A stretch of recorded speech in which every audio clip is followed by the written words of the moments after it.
Hey, campfire crew, let's get it on.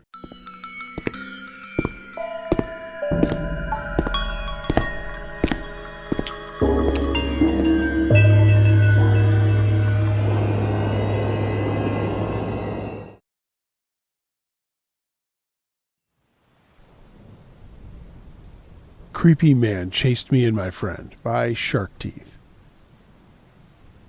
I was about 13 when this happened, and I lived right on the beach. If you walked about 1.5 kilometers down the beach from my house, you'd get to a place where the ocean was kind of left behind to form a sort of lake. Me and a lot of my friends liked to hang out there, and next to that were 2 dirt roads. I had a German Shepherd, and my mother used to kick me out of the house every weekend for a few hours to just go play with the dog, which I didn't mind. There was a cliff above the beach which you could take to walk to the lake that was overlooking everything, but was still covered in forest. The day this happened it was particularly hot, so I chose to spare myself and my dog a hot walk and went through the forest. I'd done that many times before and was never afraid. But this time as I was walking, I heard muffled footsteps behind me. My dog was farther up ahead of me off-leash, and I quickly realized that someone was trying to sneak up on me, because it was near impossible to walk on the dry foliage silently out there. I quickly made a run for it to the exit of the forest, and seemingly heard the footsteps become audible behind me. But there were no worries. I was out at the lake by now. And now that I was out in the open, I already spotted a girlfriend of mine out there. My dog had already made it to the water as I went to greet my friend, when we noticed a large man approach us. He was close, maybe 2 meters away, and very slim. He started talking to us both very friendly, and without knowing any better, we were both polite back to him. At the time, for some reason, I didn't associate the footsteps I had heard with this man, but later grew to think it was him. He asked us a lot, like where we were from, if anyone else was out here with us, and so on. Slowly, me and my friends started getting creeped out, so we said some goodbyes and said we had to go off to meet our other friends, and went a further distance down the lake. There we sat for a bit and started talking when my dog started growling. She never growled, so this took me by surprise. I looked to see what she was growling at, and lo and behold, the man was standing there behind us. My friend and I obviously noticed and moved again, but the same thing. But this time he was even closer to us. We were getting a little freaked out. We knew we were being followed by this guy, and we were all alone. My friend called her mother to come pick us up, though she was at least an hour away, so that meant we were stuck with this creep out there for another hour or so. Joy! The more we kept moving around, the more he moved closer. I had leashed my dog by now, and she was going completely nuts at this man. But every time we looked at him, he just smiled back, as if we were some sort of close friends. He kept tailing us around for a while, until he saw my friend's mother's car arrive at the dirt road. Now, this road was about 200 meters from us, and to get there we had to go by where the man was standing. And we were terrified. Her mother saw this situation and started running over to us, which caught the man's attention, which meant it was our time to run. I don't think any time in my life I had run that far that fast. My dog was running with us as I let her leash go, and when we got to the car we hastily got in, and the man ran towards us. We stayed in the car while my friend's mother called 112 and waited inside the car. The man began throwing rocks and screaming at us, and eventually running off when the police arrived. When they did get there, they questioned everyone and went looking for the man, but they never found him. I'm still terrified that he's out there in that forest waiting for me. To be honest, on that day I had no idea my friend would be out at the lake, and I don't know what would have happened if she hadn't been there. I didn't have a phone or any other form of contact, and I'm pretty sure he would have gotten me, if it wasn't for my dog. So, to the creepy man who stalked me and then tried to catch me and my friend, let's not meet again.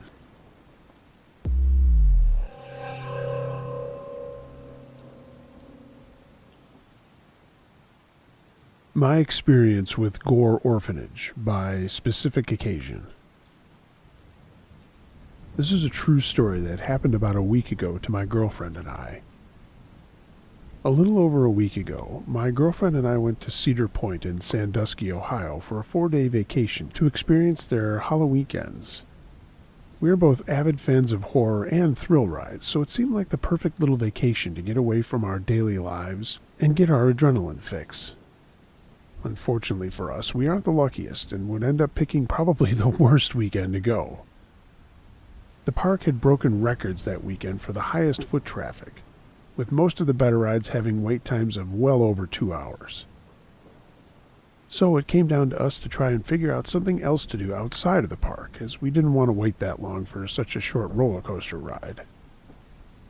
We began to look into things to do around the area, and with nothing piquing our interest, we began reading into some local haunted locations, local cryptids, and scary stories in the Sandusky area, to try and make our own fun. It is October, after all, and we hadn't quite had our fix of spooks.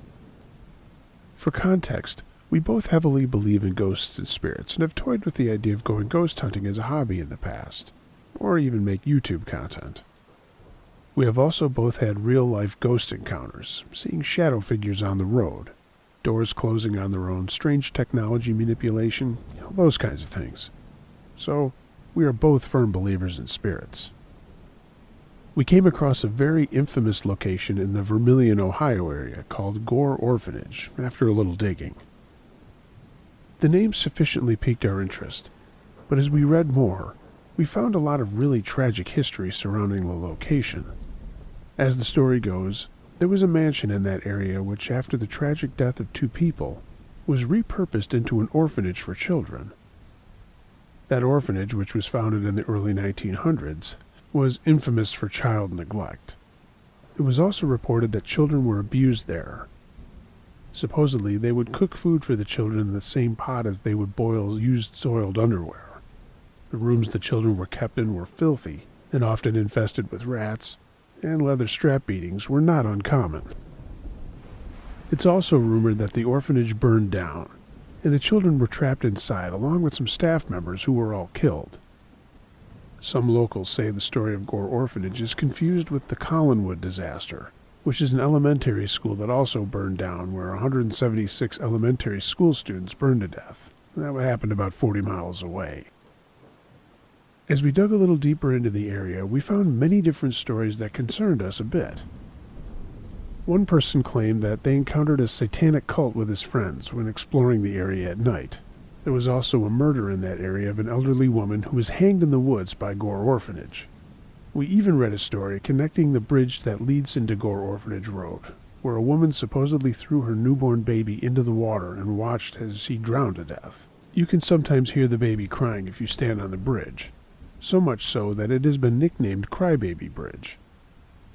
Now, for many people, this would be enough information to make them not want to explore the area or even go near it. But my partner and I aren't so easily scared. We chalked everything up to just local campfire stories and decided to see for ourselves what the commotion was about.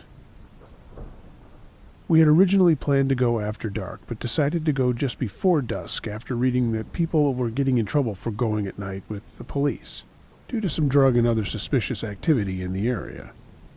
We arrived around 6:30ish, with enough time to explore the area while it was still light, and if we were brave enough, we planned to stay a bit after dark.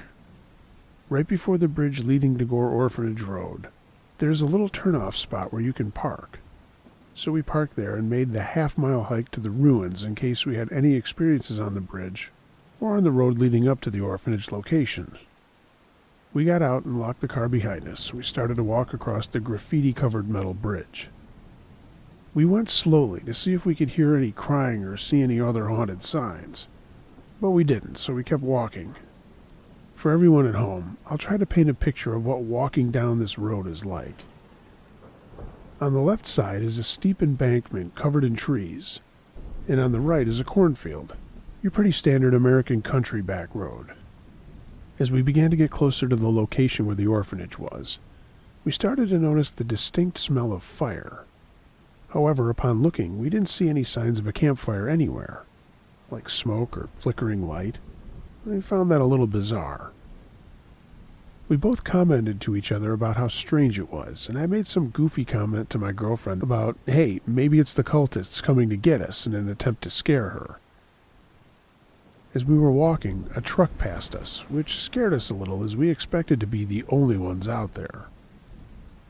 Immediately we were relieved when we saw a dog in the back seat and figured he had just come to the spot to walk his dog. The closer we got to the site, the more uneasy we became. As we got maybe 100 feet from the wooded entrance to the ruins, we noticed a distinct instantaneous temperature change. With most ghost encounters, the temperature usually drops. What was weird, though, was that we noticed it got immediately very warm, like we had walked up to a heater. What made it even more strange was the fact that the closer we got, the more shade there was from the trees, so if anything, it should have gotten colder. Anyway, we continued on and entered the wooded area that surrounded the rubble of the old orphanage. Not much is left of the old building, save for some stone slabs and a concrete foundation post or two, all of which are covered in graffiti saying things like, "Turn back," or other things like that, probably meant to scare tourists. Regardless, you could tell something man-made used to be there, as the remaining stones are all cut perfectly rectangular. By the entrance of the wooded area, there's a charred tree that my partner and I both inspected. It seemed to have been there for a long time, as the charred bits of the tree felt plastic and unreal. Another thing I noticed immediately was a sense of lingering dread, and the light sounds of knocking on the trees. About every 30 seconds or so you could hear knocking coming from all directions, which we originally thought was a woodpecker. However, we found no sign of any birds at all. The only life we found was a few chipmunks running around, which of course startled us as they ran through the leaves. My girlfriend wandered a few feet from me to take some pictures as I explored a small pitted area that contained the majority of the old foundation pieces remaining. While looking around, I heard a child scream coming from the distant trees, which sent a small shiver down my spine. I asked my partner if she had heard that as well, and she had. Despite this, we decided to follow a small path a little deeper into the woods to see what else we could find. I was following about 15 feet behind my girlfriend when I noticed the smell of fruity perfume. I stopped and she asked me what was the matter, to which I told her. And she asked if it was her perfume I smelled, but it wasn't.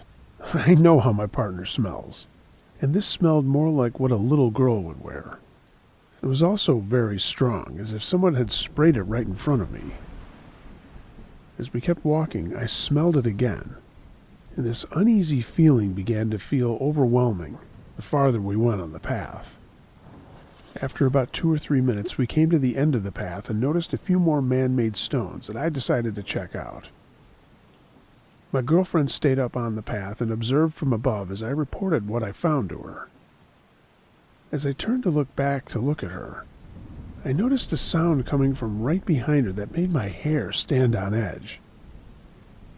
I decided to take a picture of her to see if I could catch something standing behind her, but my camera quality was too low to notice anything. But by that time, we decided we'd had enough and we should leave. You would think that this is the scariest part of the story, but it's not. What happened as we were leaving made me more uncomfortable than I have ever felt in my entire life. As we made our way back to the clearing outside of the woods, we noticed 2 cars pull up, one of which was a black SUV and the other a pickup truck that had 3 men inside. We stopped for a second as we were on edge from our experience in the woods, but after watching the black SUV turn around and go back out the way it came in, and the 3 gentlemen getting out of their truck started playing with the passenger doors, we felt fine to leave. As we started walking the road back to the car, That sense of dread began to leave, and we kept walking around a curve in the road leading back to the car. A few minutes later, we noticed an old classic Chevy, it was a blue and white striped pickup, careening around the corner at like 55 miles an hour. It was burning rubber and almost went off the road.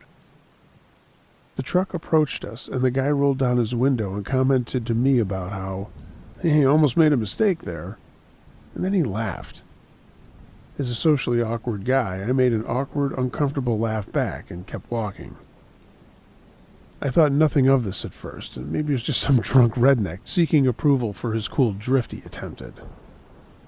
My girlfriend, however, immediately felt uneasy from the guy and started power walking back to the car, telling me to pick it up. I reassured her by saying that he probably was just some idiot going to the park. But after a minute or two, I heard a car approaching from behind us. We both turned around to see the same blue and white truck had made a U-turn and was coming back. He was driving recklessly as he was earlier and slammed on his brakes to stop next to us, maybe 2 or 3 feet away. I motioned for my girlfriend to keep walking, hoping that if we ignored him, he'd go away, but he kept aggressively inching his truck up closer and closer to us. At that point, I turned to look at him and got a look at his face. He was pretty creepy looking. He had a greasy, receding thin hairline and an uncomfortably cheesy grin on his face that unsettled both of us. He lifted his hand and motioned from behind his closed window with one finger at my girlfriend for her to get in. I stepped in between her and the truck and motioned for him to leave, and I could tell from his face that he was pretty angry at that rejection. And he peeled away, tires spinning aggressively as he drove back over the bridge. At that point, we were both thoroughly uncomfortable and booked it for the car, locking the doors behind us as we got in. I pulled around and drove us out of there as fast as I could, and we were both in shock at what had just occurred, to the point where we said not much of anything to each other for maybe 10 minutes. The entire drive back to the hotel, I was regularly checking my rearview mirror for any sign of that guy's truck behind us. I didn't want him to follow us to where we were staying, but thankfully, he wasn't there. I don't know what that guy wanted or what he was thinking. I mean, for all I know, he wanted to kidnap us and got mad we weren't too stupid to get into his truck. We were very lucky that he didn't have a gun, and I think the only thing that saved us was the fact that there were people down the road at the park, and the fact that it was broad daylight. I hate to think of what might have happened if we had stuck with our original plan and gone there at night. Regardless, I don't recommend anyone going to check out Gore Orphanage. If you do decide to check it out, don't go at night, and don't go alone. I fully believe the stories I've heard about that place now. The biggest warning I can give you, if you do go, and you see an old blue and white pickup truck, run. Get back in your car, turn around, and don't go back. You may not be as lucky as we were.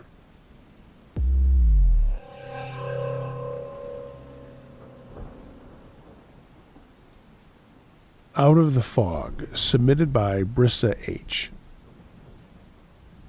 Back in 09 or 10, I was around 17 or 18 years old, and I would frequently travel back and forth from my hometown to where I had moved to college in Green Bay, Wisconsin. I would always leave at night because, well, no traffic. My hometown is way up in northern Michigan by Lake Superior. One night while traveling around Paulding, Michigan, there was a bar off Sleepy Hollow Road, yes, that's its real name, in US 45. The time was around 2:30 a.m., and a light fog was settling around. I still had about 45 minutes left for my drive, but I decided to slow it down just in case of deer or something else. Well, as I passed that old bar, out of the fog, I saw a hand reach for my door handle. I can't remember if I swerved away or slammed on my brakes, but as this figure was coming out, I saw a huge man standing in the middle of the road. He had a big beard and a lumberjack-style jacket. I remember looking back and seeing him stand there and then kind of fade away into the fog. It took me a bit to really process what had happened. I mean, was it just some drunk guy lost in the fog after the bar had closed, trying to find a ride? Or was it a guy trying to do harm to someone? To be honest, the way he came out of the fog, I'm glad I'll never know.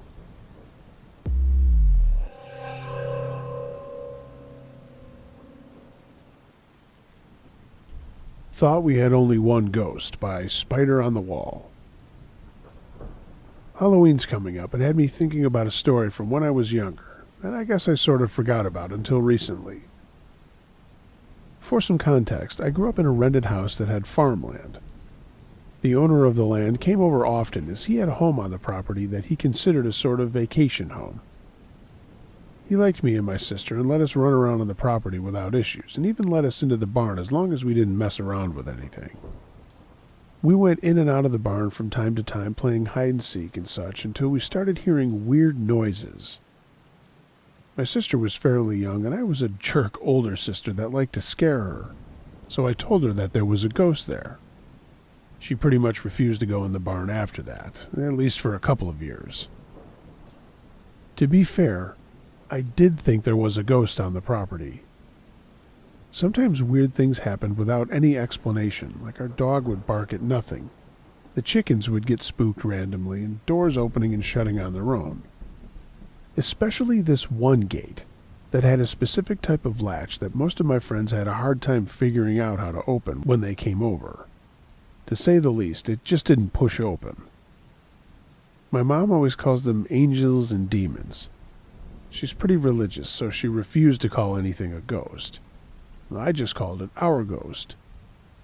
It was harmless and honestly didn't really mess with us in ways that seemed harmful at all. Sometimes I even thought it was looking out for us. We had cats that ran off from time to time, but somehow always made their way back home. Or like the time when my dad's truck door slammed, making him jump when there was a rattlesnake underneath it, basically saving him from getting bitten. Even one time, the fridge door opened when I was home alone, making me look out the window next to it, and I saw an accident out on the road near our house. But this story isn't about that ghost, though it is about one I didn't know about until we did something dumb. One weekend, my cousins were visiting. They liked our property, and I was really into the whole ghost hunting thing, so I told them that our barn was haunted. Being the kids that we were, my sister, my cousins, and I all decided to take a ghost hunting trip to the barn one night. We snuck out of the house with some flashlights, my Polaroid, and my crappy old phone, and we headed to the barn. My cousins were rambunctious, to say the least. Both grew up in a household with few rules and kind of got away with a lot. So when I told them to not touch anything in the barn, they didn't listen. As soon as we got inside, they were jumping on the hay and messing around on the old tractor. I did my best to get them to stop, but they didn't, so I gave up fairly quickly. This is an older barn, but it had a second level too, where hay used to be stored, but is now basically a big empty space. So we headed up there and everyone sat down. I attempted to talk to the ghost, and I figured it would be our harmless ghost that would maybe shut a door or something. But that just didn't happen. Actually, nothing happened. I tried to do the whole, if there's anyone here besides us, let yourself be known thing, but there was nothing. The thing I didn't realize until later is there was actually nothing. Like no noise from the road nearby or any of the other normal animal chatter. Everything was dead silent. I decided everything was a bust and that we should go back to the house and get some sleep. My sister was still in grade school and was looking pretty tired, so I started pushing everyone out and down the stairs. Being the last one to leave the upper floor, I suddenly got a chill go up my spine. I just had this really uneasy feeling of being watched, so I turned around, flashing my light into the darkness, but didn't see anything. I decided to snap a photo with my Polaroid, as I thought the dark room being illuminated by my flashlight looked kinda creepy, and I'll admit, pretty cool. I was in middle school and wanted to show off that I went into a scary place at night. Yeah, silly, I know. I walked down the stairs behind everyone, shaking the photo for it to develop. One of my cousins was at the bottom of the stairs, and he stopped with everyone talking about some bug she spotted on the wall or something. I looked at the photo and stopped in my tracks. I honestly wasn't sure it would develop at all, but it did, and I saw a shadow in the corner that I hadn't seen. It looked like 2 feet poking out in the darkness. I snapped out of it and told everyone to be quiet and started pushing them out of the barn. They were asking me what was wrong, and when I told them to shut up, we suddenly heard footsteps from up above us. It sounded like boots hitting the wooden floors. Honestly, I think we were all too scared to move for a moment. That was until the footsteps got faster and closer to the stairs. I shoved my cousins and picked up my little sister and bolted out of the barn. After slamming the door and locking it, I heard a loud thud, and the door shook hard like someone was trying to push against it to shove it open. We all ran like hell. My sister went bawling her eyes out to my dad and woke up both my parents. My mom was upset, but my dad saw how shaken up we all were, so he shut my mom down and then sent us off to bed. We were banned from going back to the barn because my mom thought we had all played a trick on my little sister. Even my cousins tried to tell her this wasn't a trick, but my mom wasn't having it. And in all honesty, I never wanted to go back in the barn.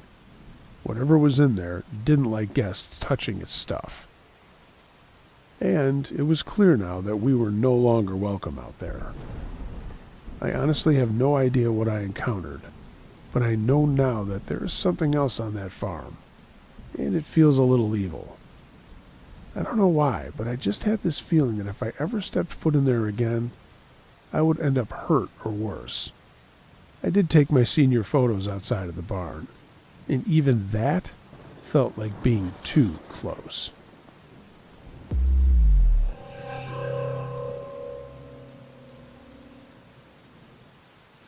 Followed Home by Me Too Blunt. I'm a 19-year-old female, and at the time I worked at a resort. We closed around 10 p.m. and the bus showed up at 10 p.m. So, after work one night, I was taking my usual route home, and I had my headphones on. I was doing what I usually did, paying attention to shadow sounds and always looking around me, with one ear out of my headphones. I was walking up to my bus stop that was on the right side of the sidewalk, and right across on the left side, there's this doorway entrance, but created a little nook, if you know what I mean. That's where I would always wait for the bus. But this time, I decided to stand by the road right next to the actual bus stop. Maybe a minute later, I turned around, and I noticed that there was a man in the doorway nook. I ignored it, but I did position myself so I could see him through my side view. A few seconds later, he walked up and asked me if I was taking the bus. I mean, that's happened all the time, so I didn't think much of it, and I replied with a yes. He didn't say anything for a few seconds, and then said, "I'll be waiting over here," and then giggled and went back into the nook. A few minutes went by, and then he walked up to a bench that my back was facing.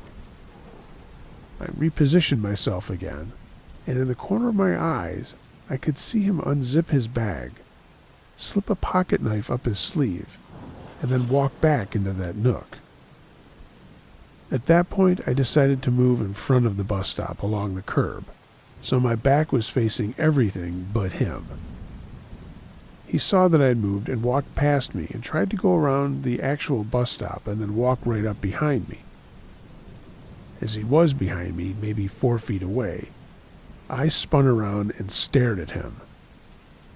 He paused, smiled, and then walked back around and went back to the nook. The bus finally showed up, and I should have caught the next one, but he insisted that I go ahead of him. I got on, and he followed me to the back of the bus. Again, thinking back, I should have sat up front, but he sat in the row right next to me. We would have been shoulder to shoulder if the aisle hadn't been there. I was texting my boyfriend the entire time, so he had already gone to my stop and was there waiting for me. This weird man followed me to my town, got off the bus with me, and walked with me to the end of the sidewalk. But once he saw my boyfriend, he turned right around and started waiting for the next bus. I have no idea what was on his mind that night, and I don't care.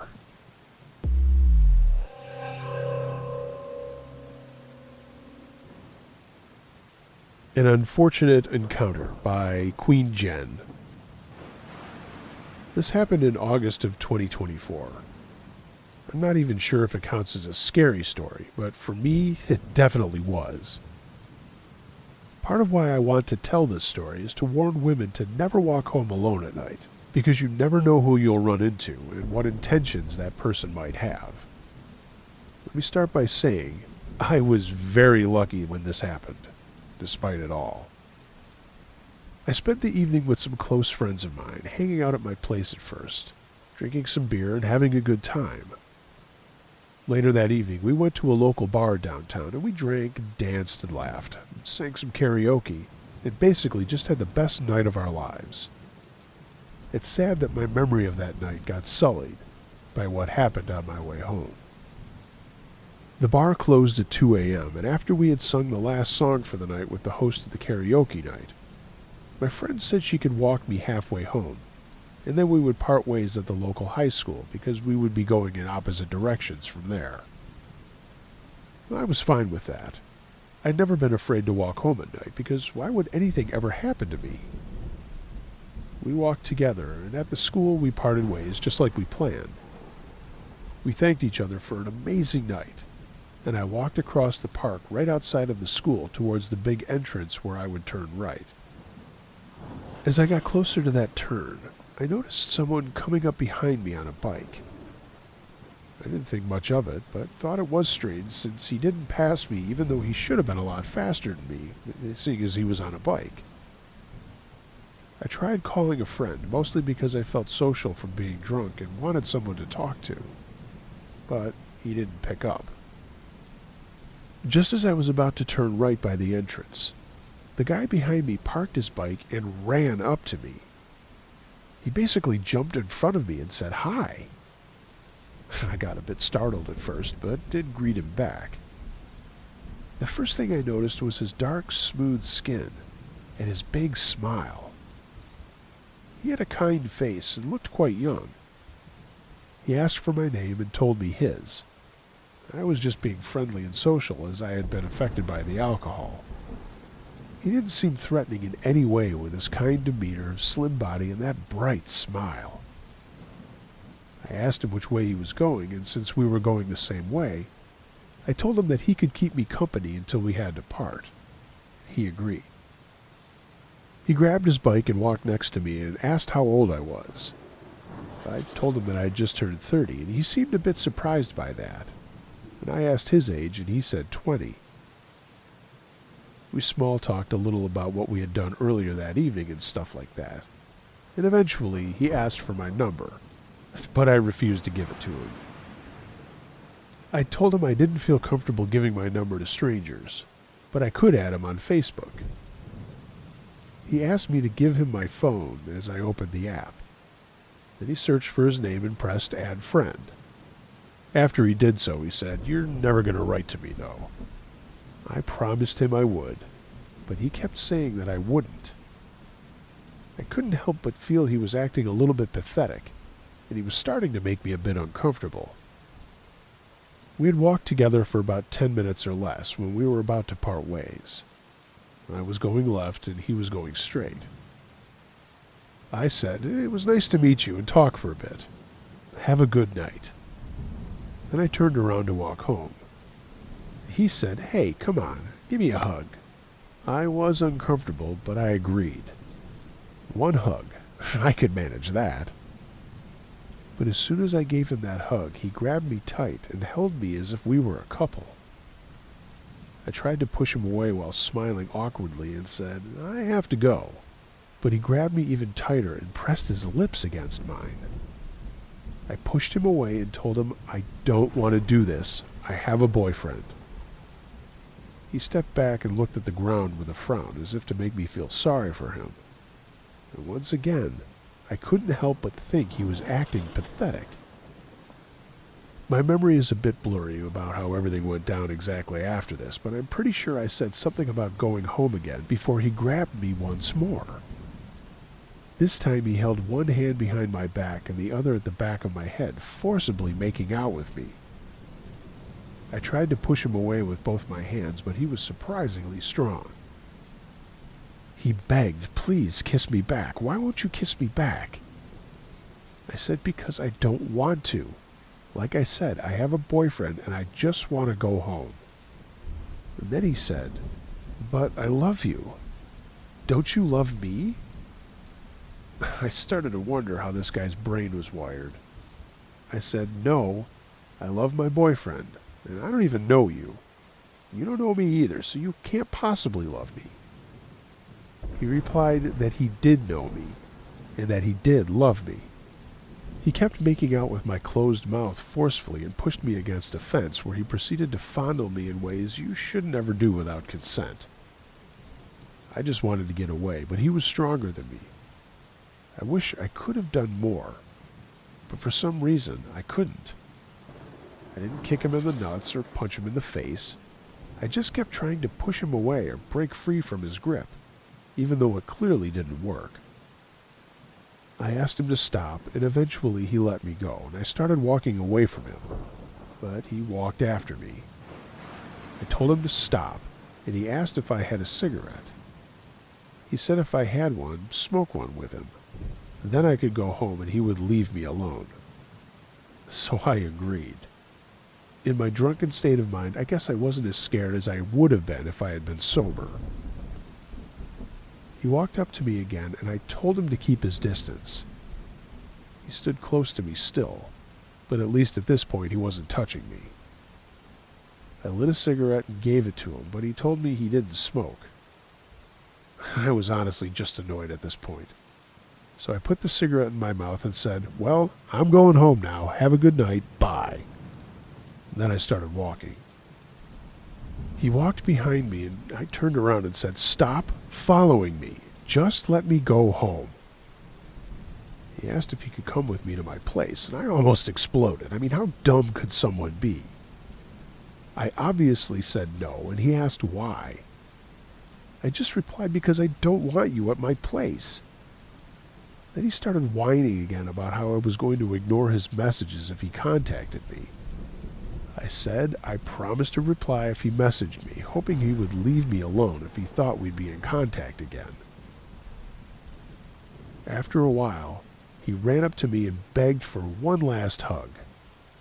I said, "You've gotten your last hug. Let me go." As I tried to walk past him, he grabbed me again and held me tight, kept trying to make out with me. I tried to run away, but he grabbed me from behind, and he forced my head back so that my chin was positioned over my shoulder, so he could keep making out with me from behind. At this point, I started begging him to let me go. I could barely breathe as his thick lips and disgusting tongue covered half my face, and I repeated, "Please stop," as soon as I got the slightest chance to speak. I eventually kneeled to the ground as a means to escape his grip somehow, but that just put me in an even worse position as he forced me on my back on the cold ground. It was wet as it had been raining a lot during the night, and I dropped my half-smoked cigarette on the ground. I was watching the glow and smoke coming from it as the guy laid with half his body on top of me. I was done fighting and just accepted my fate. After he's done with me, he'll let me go home, I thought to myself. After having touched my breasts for a moment, he grabbed the zip tie to my jacket to open it, but I grabbed my jacket hard by the collar, so he couldn't. Instead, he started touching me down there and kissed my neck passionately. I was in a state of shock and panic. I just remember staring into the bushes, thinking I had no choice but to accept what was happening. He kept an eye on the road all the time, obviously not wanting anyone to see what was going on. But there was a roundabout not far from us, and many roads for him to keep his eyes on. And this is when I got lucky. By some miracle at that moment, some random car came driving into that roundabout. And this was now about 3 a.m. The guy stood up immediately and dashed towards his bike that he had left where we were first about to part ways. I looked for a second as he ran away before I stood up and dashed in the other direction. I started crying and ran towards the roundabout, but the car never saw me. I picked up my phone and called the friend that had followed me halfway home.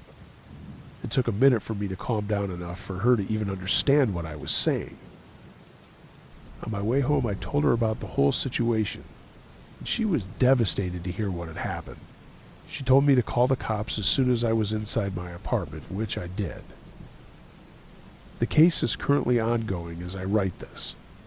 Luckily, I had this guy's name, address, and approximate location to his home, so it didn't take long for the cops to find him. He's arrested as we speak, and I'm waiting for an update as to when the trial will take place. Wish me luck, and please, be careful out there.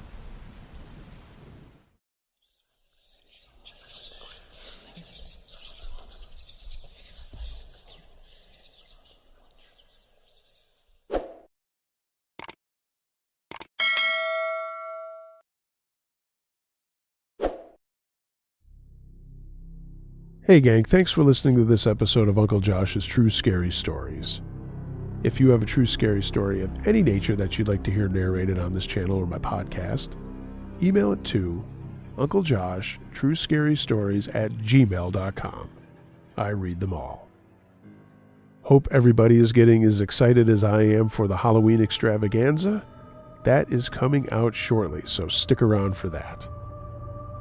If you haven't done so, consider giving this video a like and maybe even subscribing. Leave a comment down below and I will get back to you. I love to hear what you think of the stories. Follow me on social media, links to that are in the description. And if you'd like to take your support of the channel even further, find a link to my Patreon page or consider purchasing some Uncle Josh and Campfire Crew merchandise. You can check out all of that stuff at my TeePublic storefront. Link is in the description. Everyone, be excellent to each other. And until next time, be wary of things that go bump in the night. It could be anything. A ghost, a monster, or the guy next door.